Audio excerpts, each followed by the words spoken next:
तो देखिए रांची में कैश लोग देखा जा रहा है। 500 के नोटों के बंडल जो है वो यहां पर दिखाई दे रहे हैं। ये तस्वीरों के जरिए आप दिखा सकते हैं। ये देखिए किस तरीके से ईडी के अधिकारी हैं जो निकाल रहे हो। ये जो है ये देखिए जेवर है, महंगे महंगे जेवर है और ये 500 के नोटों की गड्डियां है। एरो के जरिए भी हम आपको दिखा रहे हैं कि किस तरीके से नोटों का पहाड़ ये बरामद हुआ। 25 करोड़ से ज्यादा का ये कैश बताया जा रहा है कि जो कैश बरामद हुआ है मंत्री आलमगीर जिसके 2 करीबी हैं अभी, अब उनके घर से इतना कैश मिला। आप सोचिए और आगे जब ईडी बढ़ेगी आगे तो कितना मिलेगा। ये बैगों में से भी कैश निकल रहा है। ये देखिए बैगों में गड्डियां की गड्डियां भरी हुई हैं। कई बैग यहां पर मौजूद हैं जिनके अंदर ये गड्डियां निकली हुई हैं। तो देखिए किस तरीके से तस्वीरें आपको दिखा रहे हो। ये जेवर की तस्वीरें भी आपको दिखाएंगे। ये देखिए ये हार है, सोने का हार है। इसके अलावा कई और ऐसे महंगे जेवर हैं जो नजर आ रहे हैं। ईडी ये देखिए डिब्बी खोल रहे हैं ईडी और ये महंगे महंगे जेवर जो है वो निकाले जा रहे हैं। तो हम आपको दिखा रहे हैं कि कितना कैश और जो महंगे जेवर है वो बरामद किए गए हैं झारखंड के रांची से, जहां पर आप देख सकते हैं ये पूरा का पूरा कैश लोक नजर आ रहा है। बैगों में भरकर ये पूरा कैश रखा गया था जिसको ईडी के अधिकारी निकाल रहे हैं और उसमें नोटों की गड्डियां निकल रही हैं। जो नोटों का पहाड़ आप देख रहे हैं वो उन्हीं गड्डियों का नजर आ रहा है। और तस्वीरें भी हम आपको दिखा रहे, देखिए नया कैश लोक, और ये पहली बार नहीं है। इससे पहले भी हमने आपको बताया था और दिखाया भी था, तस्वीरें खुद ग्राउंड रिपोर्टिंग भी की थी। धीरज साहू, आपको नाम याद होगा, राज्यसभा सांसद। उसके अलावा देखिए वीरेंद्र राम, इंजीनियर थे ग्रामीण विकास विभाग के ही। उसके अलावा पूजा सिंघल, जी हाँ, ये वो तमाम नाम है जिनके घरों पर कैश का भंडार मिला था, पहाड़ था कैश का जिनके घर पर। नोटों को गिनते गिनते मशीनें गर्म हो गई थी, थक गई थी मशीनें। और बीजेपी लगातार प्रतिक्रिया भी दे रही है। प्रतुल नाचादेव क्या कह रहे हैं, जरा सुनाते हैं। और कैश की बरामदगी को इसको कैसे देखना है? देखिए झारखंड सरकार की जो करप्शन की अनंत गाथा है वो खत्म होने का नाम ही नहीं लेती। अभी कुछ ही दिन पहले कांग्रेस के एक सांसद के घर और आवास से और उनके कार्यालय से 350 करोड़ कैश की बरामदगी हुई थी। जो खान सचिव है उनके यहाँ 20 करोड़ की बरामदगी हुई। मुख्यमंत्री के नज़दीकी सहयोगी हैं पंकज मिश्रा, उनके घर भी 10 करोड़ से ज़्यादा उनके एसोसिएट्स के यहाँ से बरामदगी हुई थी। और अब मंत्री आलमगीर आलम के निजी सचिव के घर से अभी तक मीडिया की रिपोर्ट के अनुसार 25 करोड़ से ज़्यादा की रिकवरी हो गई और ये गिनती जारी है।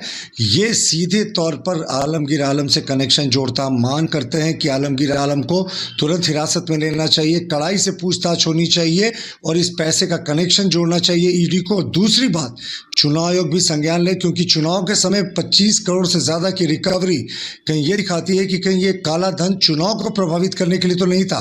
तो पूरे मामले पे चुनाव आयोग को भी संज्ञान लेना चाहिए और कड़ी कार्रवाई करनी चाहिए। लेकिन एक बार फिर से दिखा दिया कांग्रेस का हाथ काले धन के साथ। इसको किस तरीके से देख रहे हैं राज्य के?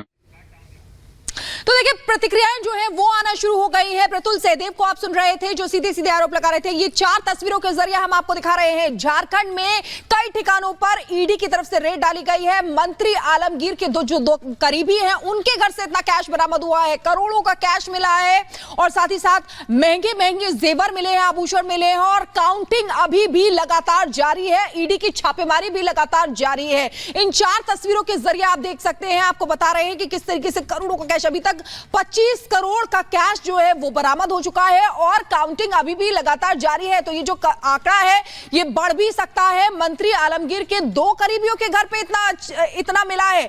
इससे आगे भी जब ईडी की छापेमारी होगी तो ये और भी ज्यादा बढ़ सकता है। अगली बड़ी खबर के लिए रुख करेंगे मेरे सहयोगी अनूप का।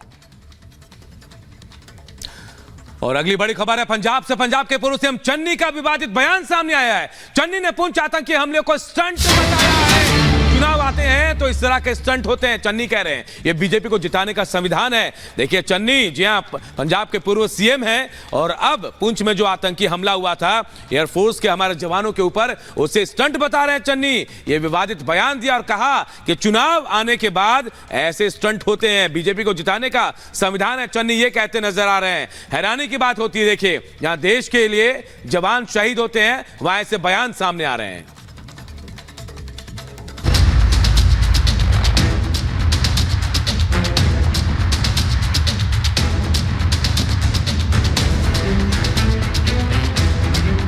पाकिस्तान अपनी कायराना हरकतों से बाज नहीं आ रहा। जम्मू कश्मीर के पुंछ में एक बार फिर सेना पर आतंकी हमला हुआ। इस आतंकी हमले के बाद सेना हाई अलर्ट पर है और आतंकियों की तलाश में सूरनकोट का चप्पा चप्पा छाना जा रहा है। शनिवार शाम भी जम्मू कश्मीर के पुंछ में पाकिस्तान परस्त आतंकियों ने इंडियन एयरफोर्स की एक गाड़ी को निशाना बनाया। अचानक हुए इस आतंकी हमले में जहां एयरफोर्स का एक जवान शहीद हो गया, तो वहीं आतंकियों की गोली का निशाना बने एयरफोर्स के 4 जवान गंभीर रूप से घायल हो गए। वहीं इंडियन एयरफोर्स के जवानों पर हुए इस आतंकी हमले के बाद पंजाब के पूर्व मुख्यमंत्री चरणजीत सिंह चन्नी ने इसे स्टंट बताया और कहा कि कोई हमले नहीं हो रहे। ऐसा है कि ये स्टंटबाजी हो रही है, हमले नहीं हो रहे। सुना आपने, ये अपने ही देश के बड़े मंत्री हैं, सेना पर हमले को स्टंटबाजी बता रहे हैं। चन्नी के बयान से कांग्रेस और इंडी गठबंधन की सोच सेना के लिए क्या है, ये तो बिल्कुल साफ हो गया। चन्नी यही नहीं रुके, चन्नी ने कहा कि जब भी चुनाव आते हैं ऐसा करवाकर स्टंट खेले जाते हैं। जब इलेक्शन आते हैं तो ऐसे स्टंट खेले जाते हैं और बीजेपी को जिताने का संविधान तैयार किया जाता है।